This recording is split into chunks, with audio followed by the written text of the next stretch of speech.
Hi, you guys. Okay, Power Book 2 Ghost, Season 2, Episode 8, A Fair Fight. The episode opens with Tariq in his subconscious, and we are entering into a murderer state of mind. We see all the people that Tariq has killed or somehow is liable for their death. Jabari, Raina, Ray Ray, Kanan, Lakeisha, Proctor, Milgram, and Lauren. She enters the door and he tells her not to come in, and she tells him that he's never late. And I'm wondering if that's going to mean something later on. Tariq is awakened by a phone call from McLean asking him Tate have on him because he's Jenny's next witness. Now, Tate asks his brother Kamal why the hell is he's Jenny's next witness. Kamal explains to him that he mentioned to Jenny how well he knew Tariq and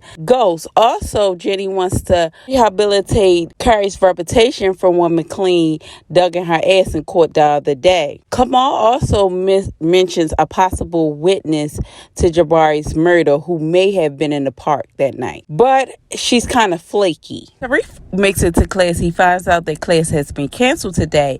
And Tate also lets him know that, look, your trial starts at 2 p.m. and I plan on testifying unless you can give me proof of that blackface. Is Tariq playing with this man? I do not know. So court started around 2 o'clock. Tariq meets up with Tate around 1:45. Give him the evidence that he needed on Sweeney and blackface. And Tariq was playing with Tate. He was like, I give you this, what you gonna say on stand? Tate tells Tariq, well, if you don't give it to me, be it whether being on the stand or out in these streets, I'm gonna shout it from the rooftop that you're a murderer. Stop playing with me, boy, and give me those pictures. I've been sitting here waiting for you all this time. Tariq gives Tate the photos. Okay, court has started, and Jenny is asking Tate questions about Carrie Milgram's character. Tate answered and said it was stellar. Judge cuts Jenny off. He's like, what is the point of this? And Jenny tells him, well, since Milgram credibility was tarnished, she figured that Tate can come in and rehabilitate her reputation. So the judge said, no, what McLean revealed was that she was a sexually liberated woman, and far as I and this jury is concerned, it's not a sign of bad character. Oh, girl, what are you really doing with this? And he then asked Tate, do he have anything that he can add to this that's related to this case? Tate said, well, he's proud that his brother has been working very close on this case. Leaving the door open for McLean to ask him what does he know about his brother's work with any eyewitness. Tate said, no, I don't know anything. And, oh, yeah, that was this that claimed she seen 2 guys in the park that night. Maul sitting over there like, nigga, are you serious? I mean, if I was Kamal, I would have to whip his ass. I will whip his ass on sight. Back in the judge's chambers, McLean is shooting for a mistrial due to the Brady violation. And Jenny is like, hold up, no, it's no Brady violation, nothing, because I didn't even know about this information. Max is making it no better. He's co-signing for McLean, as he should, because that's the company he worked for. He's up there talking about, and that's immaterial if they kept that information away from them. The judge allows Jenny 48 hours to look over this information that about this witness, and if it's any proof that any information was withheld from McLean so he can fight for his client, that it will be a mistrial. So Jenny is not trying to hear that, and she has one in the chamber. This bitch goes to Braden's house with photos of Braden and Troy's with Kane. That time when Kane in season 1, when he came and got them and made them sell drugs on the corner. She got this from off of Ramirez dash cam, and she's telling Braden, look, I can use this as y'all being an accomplice to Ramirez murder. I'm gonna need you to help me with getting this conviction on St. Patrick, or indictments will be coming down the pipeline for you. Royce is telling it all. He is telling him about Kane, how crazy Kane was, how he took him out to sell drugs and they could be dead. I'm like, Royce really don't know who he's fucking with. He's this privileged white kid and he's stuck in the bubble of that his father can save him from this, and this goes deeper than that. I don't even know why his father allowed them, especially with counsel there, why he allowed him to say all of that out in the open, in front of Jenny. That's the no-no. What was the point of hiring counsel? Brayden's father asked Jenny, hold up, okay, how about if Troyce get on the stand and testify? Their lawyer got them a deal that if Troyce does testify, that both Brayden and Troyce will have complete immunity. Tariq and Brayden is now back at the dorms, and Brayden asks Tariq how did court go, and Tariq tells him that Tate came through for him. So Brayden automatically knows, like, okay, you got the picture. How did you get the picture? Tariq is like, it don't matter. Look, I really need that picture. Freedom is on the line, and you don't know what's at stake for my family. And Brayden tells him, look, it's not always about you. You don't know what's at stake for my family. Brayden did not mention that Jenny came to see him. I guess this isn't the time, child. This isn't the time. Okay, over to Monet. Oh, Monet got her ass put out. She ran over there with Dante. She's worried sick about Zeke. Zeke is still not returning her phone calls. Zeke texts Dante and asks him to meet up with him alone. So Dante tells Monet, look, don't worry, I'm gonna get us all back together. Back together? We was never together. Dante is delusional, very delusional, and he's giving me psychopath, because he's painting these illusions like they're gonna go and be a happy family. No, we don't know you. Dante meets up with Zeke, and Zeke mentions Carrie. He asks him, did Monet tell him? And Dante said, yeah, she let me know. But Zeke more is focused on him being 23 and lying about his age. Mecca gives him some hope and tells him that, look, just don't focus on that. Focus on your game. We'll get you a coach to practice one-on-one. Focus on your game, and you let me handle the coach. So this gives Zeke a little hope that it's possible that he can still make it into the league. But Dante tells him, look, you just have to do one thing for me and talk to Monet. So they go to talk to Monet, and Monet explains to him that she was 16. She didn't know what to do. Her family was telling her that Dante wasn't the one. He's not in no position. And when he gets locked up, it proves her mother point that she can't raise a child right now, and how her sister been wanting a baby so bad. So they went down south, gave birth to Zeke, and she said it was so hard for her to pass over Zeke to her sister, but she had to do what she had to do because those were her only options at the time. Dante co-signs, and he said, yeah, I was a knucklehead. No one knew, not even Monet knew, that life had turned upside down with him and has been good to him. When he seen Monet and Zeke on TV, he just couldn't leave his family behind. He asked Monet, did she kill Carrie? And Monet said, when Lorenzo put me out, I came straight here. See, this father makes me believe that Monet killed Carrie. At first, Dante shoot her look like, you lying bitch. And then he co-signed and said, that's true. She was right here in this room with me. Monet tells Zeke, you can trust me. And Zeke said, I don't have to, because when I get drafted, I'm leaving all this behind and y'all can forget about me again. I feel so bad for Zeke. He is truly an innocent. And it comes off as him being slow, which he is a little slow. But it's because mainly he's so naive about things. I believe Zeke know his mama killed Carrie. Mecca goes over to where Kane is. I thought Kane was at his house, just like Monet is at his house. So I don't understand this. But anyway, Kane is there, and he tells Kane that he need him to secure the place all day. And Kane is like, no, I'm out of here. Kane was headed towards that door, and Dante yoked his ass up, told him to put his hand on the chopping block with a big ass meat cleaver in his hands, thinking he was about to chop Kane fingers into some nubs or some shit. He actually got a digital fingerprint of Kane, and this tells him everywhere Kane is, and it also locked Kane inside so he cannot leave. Mecca tells Kane, call your daddy and let him know that we don't have no product, being as though we got robbed and all, you know. He know that they set his ass up to rob him. Kane still can't catch on. Kane makes the phone call and he tells Lorenzo, look, there's no re-up because we got robbed. Lorenzo is all types of confused. What are you talking about? Lorenzo tells Kane to come home, and Kane is being all weird and shit, talking about, I can't right now. Bye. Lorenzo is heated, and we see that he fucked the room up. Now, me personally, I think that he fucked that room up because of Monet shit.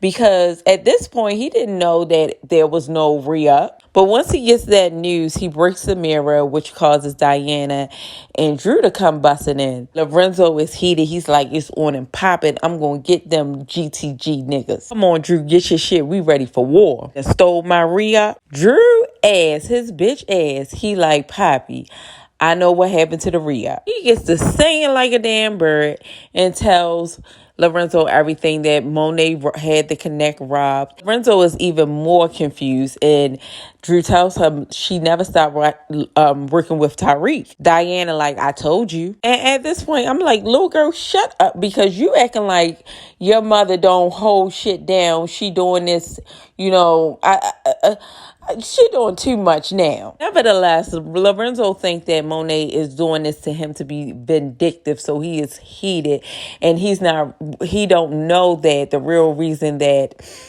Monet is doing this is because she has to come up with the money to pay McLean. He tells Drew, get my shit back. And Drew's like, I don't know where it could be. It could be upstairs. He said, get my fucking drugs back right now. Lorenzo cut his eye at Diana, and this hurt her soul. You could see it in her eyes. And when Diana was explaining to Drew how they can get the drugs back from up Stansfield, Drew says to her, well, that shouldn't be a problem, being as though you Tyreek's trial boo and all, because she has to get the access code to the lockers from Tariq. Diana said, you know what, Drew, fuck you. And I know y'all got Tariq to invite me to his trial because y'all wanted to keep me distracted. I wouldn't have said nothing to Lorenzo. And Drew tells her, no, yes, you would. That's exactly what you do. That's the shit that goes on in this family. It's because you can't keep your mouth shut. You're always in someone's business. Anna is looking at it like, I tell the truth and everyone is mad at me. But the thing is about Diana, it's not the fact that she tells the truth, because in a family, you do need that one solid person that's going to call people out on their bullshit. Because if you don't, you have a family full of delusional people that's going to sweep all these family secrets under the rug and look at shit like it's going to come back out to fester, just like it is with Zeke, Monet's son. Diana is doing a lot of things just to be vindictive to Monet, because trust and believe, if Monet would have let her go up Stansfield when it was time to pick a college, she would have been all in the clouds about that. She wouldn't have put Monet on the spot like that. She would have pulled Monet up, because this is how I think would have been the proper way to do it, is to pull Monet up, let her know what she find, get her side of the story, and tell her, look, think Poppy needs to know about this, and I'm going to give you some time to tell him. Because I think it's unfair for a parent to expect, especially if you're married, to expect a child to pick sides and keep your secret from the other parent, whether it being your mother or your father. But I think that Lorenzo was upset with Diana for starting all that shit at the table last night. He tells Diana that if she gets the product back, that Lorenzo will hate her a little less. Diana tells her, okay, I could do that, but you have to get the key card from Everett. Diana makes her way up to Stansfield, and she goes to see Tariq. And Tariq mentions that he's about to leave out to go see McLean, but she tells him that she really needs to talk to him. So she goes in there and she puts on the tears, the waterwork, and she tells him everything about last night. So Tariq is like, what? For real? Dang. She asks Tariq for some water, which he didn't have inside his room. So he told her he'll go down and get her some. So when he leaves out, she used a video to unlock his phone and get the barcode to unlock the lockers. And that, my friends, is sympathy and payola. And I tried that video to see if it would unlock my phone. Child, that do not work. And Drew, his hot ass up Stansfield too, and you know he had to get him some. His grip got a little, I guess it got a little tight with Everett. So Everett noticed that his hand is fully healed. He tells Drew, you can do my tattoo now. And Drew says, oh no, I don't do that anymore. And I think the reason why Drew said it that way is because he was like, damn, he didn't even get to, he probably haven't even been tapping into his artistry lately, because he been living a life of crime in his crime family. He ain't got time for that. He goes inside Everett's bathroom and he looks inside Everett's wallet and takes the key card so they can get in. Drew and Diana makes it in and they clean Tariq the fuck out. These motherfucking Tejadas. When Tariq gonna stop fucking with them? And Diana returns home and they turn Lorenzo Frown upside down. He's still not really fucking with Diana like that. Definitely because of what she did last night. Lorenzo is out with Drew and he is doing what he do, selling drugs, passing off product and collecting money, doing what he do. It appears that he's happy to be out there, happy to be in his craft. You know, all of us have our thing that we're good at, and he's good at selling drugs. Zeke is doing a press conference because he got drafted with Sacramento, I think it was. And a reporter asked him, did he join this draft because he wanted to escape the negativity that been out there about his family? And Zeke said, yes, that's exactly why. And we see that he is putting a fresh start up, right? Because at least Zeke, he has a positive outlet to turn to instead of, him being one of the drug dealers and he spiraled out of control with all the things that he's dealing with. Not that basketball will be healing for him, but it's a positive outlet. Zeke tells them, yes, that's exactly why I chose this draft pick. And all of a sudden, everybody's phone is going off, and it comes out that Zeke is actually 23. So all of the press is asking him, is this true? So his agent tells him, if this is true, you can forget about Sacramento. Who would leak this information? I don't think that Lorenzo cared enough to do this. That's just very odd. He meets back up with Monet and Dante. Dante tries to give him some hope, telling him that he'll hire him a PR team and everything will be all right. So Monet pulls Zeke to the side trying to talk to him. And more odd events take place. A shootout happens. No one is hurt. Dante asks Monet if she thinks that this was the doings of Lorenzo.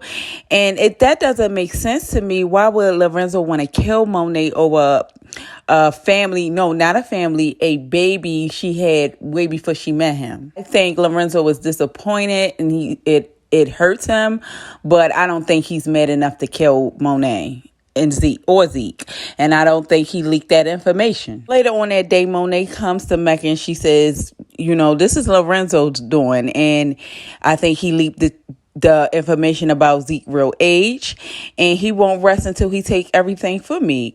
And she tells Mecca, you need to kill him. Dante wants Monet to drop everything and him, her, and Zeke get on a plane to paradise.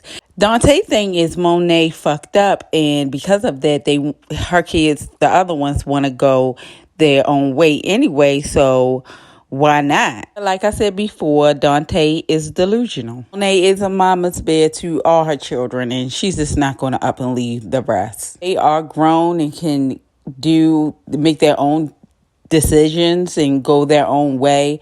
But no, Monet is just not going up and leave and go to paradise. No. Rashad Tate had met up with Steven, and Tate has been a pain in Steven's ass about replacing Sweetney with him. Tate is so gleeful. He got the package and he's like, yeah, open it. So, baby, when Steven opened that package, he was like, oh, fuck. So, it worked out in the end for Tate. All that hard work.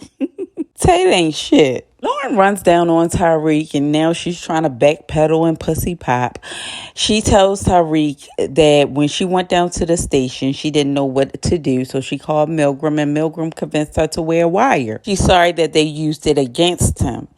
And Tyreek said, well, I can see how that goes, because you yourself said you never love someone so much that you'll sacrifice yourself for them. So yeah, that's right up your alley. Lauren explains to him that it wasn't like that. For all she know, it was Brayton who was the suspect. So Tyreek is like, what are you talking about? Brayton was the suspect. She said, yeah, that's what they told me, that Brayton was the suspect. That's why I was asking about the Jabari book.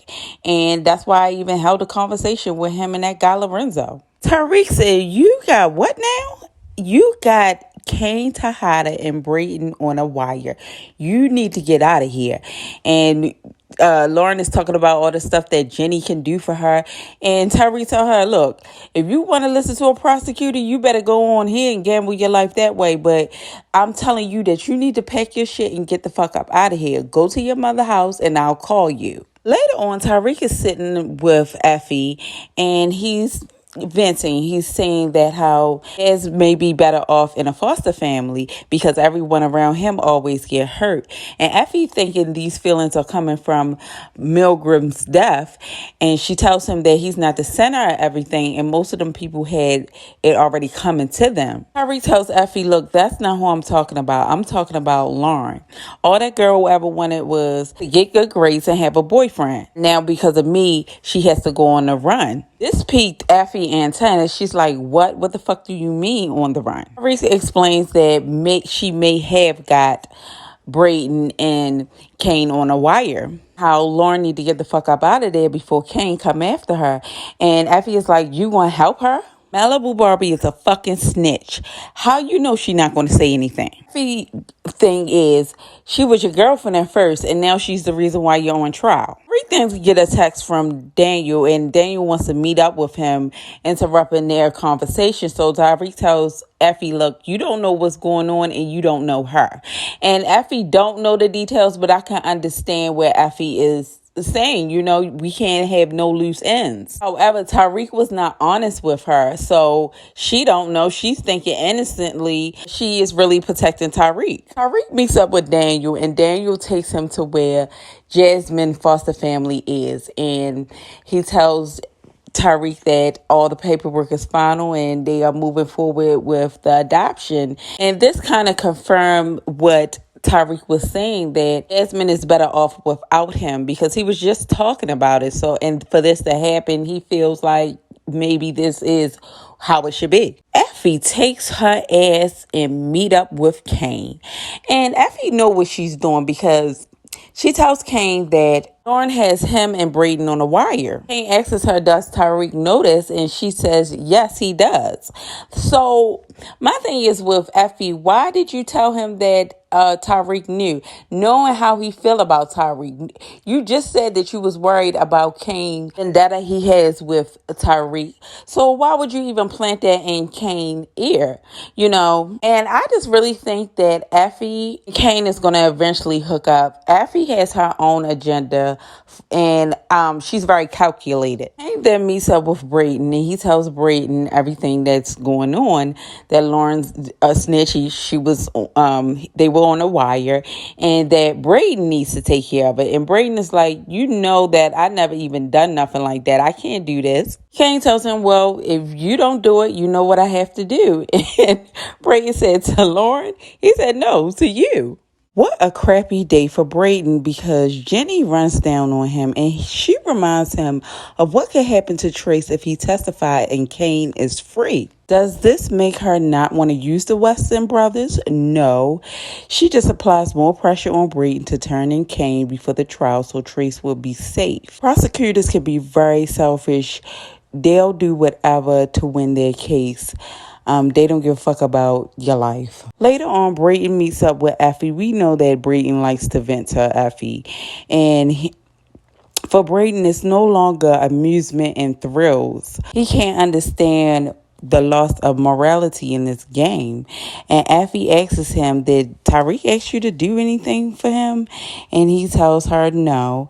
And see, Effie thought that she was doing something by alerting Kane and letting her know that Lauren had him on a wire, so he'll be the one to do the dirty work and kill Lauren. Anyway, Brayden explains that he has to break his word. He could either break his word and protect everything that he ever known, or he can keep his word, protect himself, and become something that he's not. Effie schooled him in real good. She said, listen, you found the game. The game ain't find you. Where I'm from, the game come to your door. But you made a choice, and now it's too late to turn back. So chin up, buttercup, do what you got to do. Mecca goes to his spot where Kane is locked up at. And he tells Kane that he's going to grab a bag, that he's going to be leaving the country for a couple days. He think he's getting ready for paradise, and he goes in the room and come back out pointing the gun, demanding his bag. So Mecca said, I know you stole my shit. I let that shit ride. But that bag, I need that bag right here, right now. Kane don't know what the fuck he talking about. He's like, Mecca, you know I wouldn't steal from you. I don't know what are you talking about. So Mecca pulls up his tracker and he sees that his bag is up Stansfield. Remember, this is the bag that had that ring in it. Mecca locks Kane inside again and he makes his way up to Stansfield. Now, Kane calls Monet and he tells Monet that Mecca knows that he robbed him and that it's over for him, and he starts saying his goodbye. So Monet said, look, he knows you robbed him. He left you there in the house with your phone. She said, send me a picture of this Mecca guy and alert Tariq and let him know. Kane makes Tariq aware, and Tariq rushes to the bag to see what's really going on. He takes the tracker out, put it on a dresser, and he's going through Mecca things, and he comes past passports of the entire Tejada family except for Lorenzo. So Tariq comes across some court documents. Tariq was en route to go help out Lawrence to get her on the road. Now that this came up, he called Brayden and asked Brayden, could he take care of that? Could he see Lauren to safety? Tariq gets McLean to investigate this Dante guy. And boy, did McLean give him a mouthful. Dante Spears is the king of informants. Informant? Child, yes. Dante must die. Okay? Because we know snitches don't live long in the Power universe. Tariq goes back to his room and he sees that Mecca is there. Tariq was prepared for that because he knew that that's why he took the track out the bag. He took the bag to a safe location. Mecca wants his bag and he wants his bag now. And he's threatening to kill Tariq. Tariq let him know that, look, I know your MO. And you go ahead and you can pull that trigger if you want. But the people that knows to tell all the people that you snitch on your information or where you be. Tells Mecca that he needs $2 million in an offshore account to keep his secret a secret. But Mecca has no choice but to let Tariq live and to pay him $2 million so his secret won't get out. And he tells Tariq that, you're not worth the $2 million. But for Mecca, he think that he's going to this promised land of paradise, that he's like, okay, he would rather pay Tariq his $2 million and live the rest of his life. If he killed Tariq, then, who knows, he's still going to have to keep looking over his shoulder. Which I'm thinking that shootout on a basketball court could come from people trying to take him out for being a snitch. He also tells Tariq that he snitched on Lobos. Yes, child, Lobos. And because Ghost killed him, that Lobos is no longer a threat to him. So he tells Tariq, when you get to hell, tell your father I said thanks. And Tariq should have told him when you tell him when you get dead, because Mecca is the worst type of rat. He snitches to the government. All along, he's killing people and selling drugs. That's the absolute worst. Brayden picks up Lauren, and they're just driving. And Brayden pulls over. He gets out the car, tells Lauren to get out, and he pulls a gun on Lauren. Lauren is freaking out. Please don't kill me. Please don't kill me. Brayden couldn't do it, and he gives her a bag full of money and tells her to catch a bus up south and to stay off the grid. Lauren is grateful, and the next thing you know, a call pulls up and it's Effie. Lauren starts pleading for her life again. please, you and Tyreek can trust me. And Effie said, me and that boy trust a little bit different. And she knocks Lauren out, put her in the car, and pulls off. Later on, Effie makes it back to Tyreek dorm where she's looking. I don't know. I don't think that she killed Lauren. I just don't. If she did, why didn't she do it right then and there? Who knows what happened? But she looks convicted about something and she gets into bed. And that's where the story ends. And I'll see you guys on the next one. Bye.